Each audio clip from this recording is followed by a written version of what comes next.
সুপ্রিয় দর্শক সকলের প্রতি আমার সালাম, আসসালামু আলাইকুম। আশা করি আপনারা সবাই ভালো আছেন। আপনাদের দোয়া এবং আল্লাহর অশেষ রহমতে আমিও ভালো আছি। আজকে আপনাদেরকে শেখাবো যে কিভাবে পুকুরের পানি সবুজ করতে হয় বা পুকুরের পানিতে জুপ্লাঙ্কটন বা ফাইটোপ্লাঙ্কটন তৈরি করে প্রাকৃতিক খাদ্য তৈরি করা হয়। এটি করলে আপনার পুকুরে কোনো খাবার দেওয়ার প্রয়োজন হবে না। মোটামুটি 20 দিন এই খাবার খেয়ে মাছ দ্রুততার সাথে বাড়বে। আপনারা দেখতে পাচ্ছেন আমার পুকুরটা কিন্তু একদম সবুজে ভরে গেছে।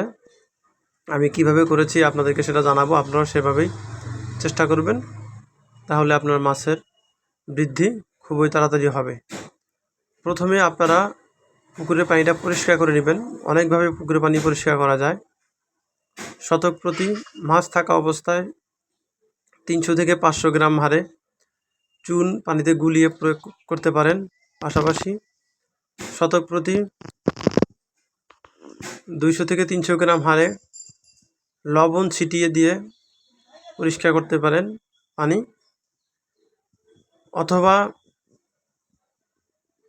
শতক প্রতি 200 থেকে 300 গ্রাম হারে ছাই প্রয়োগ করে পুকুরের পানি পরিষ্কার করতে পারেন। এই তিনটির যে কোনো একটি প্রক্রিয়ায় আপনারা পুকুরের পানি প্রথমে পরিষ্কার করে নেবেন। তার পরবর্তীতে আপনারা 4-5 দিন অপেক্ষা করবেন পানিটা পরিষ্কার হওয়ার জন্য। পানিটা পরিষ্কার হলে আপনারা শতক প্রতি 200 গ্রাম অথবা 300 গ্রাম, অথবা পানির গভীরতা যদি বেশি হয় এবং মাছের পরিমাণ যদি বেশি থাকে, সেক্ষেত্রে আপনারা 500 গ্রাম খোল নিতে পারেন 1 শতক প্রতি। বিশেষ করে খোল বেশি না নিলে ভালো, কম নিলে ভালো হয়। বেশি নিলে অতিরিক্ত গ্যাস হতে পারে। সেই খোলটি আপনারা কমপক্ষে 24 ঘন্টা ভিজিয়ে রাখবেন এবং তার সাথে পুকুরের শতক প্রতি 100 গ্রাম করে ডিএবি মেশাবেন। মিশিয়ে একটা পাত্রের মধ্যে 24 ঘন্টা ভিজানোর পর 24 ঘন্টা পরে আপনারা সারা পুকুরে পানির সাথে মিশাল করে ছিটিয়ে দিবেন। এটা অবশ্যই করবেন রৌদ্র উজ্জ্বল পরিবেশে। যখন রোদ থাকবে, রৌদ্র তাপ পেলে কিন্তু পুকুরের জুপ্লাঙ্কটন এবং ফাইটোপ্লাঙ্কটন গ্রো করবে এবং মাছ সেটা প্রাকৃতিক খাদ্য হিসেবে খাবে। দেখবেন মাছও দ্রুত বৃদ্ধি হবে। তো এভাবে আপনারা ট্রাই করেন।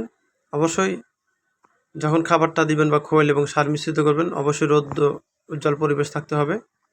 পাশাপাশি আপনারা শতক প্রতি 100 থেকে 200 গ্রাম হারে ইউরিয়াও মিশিয়ে দিতে পারেন।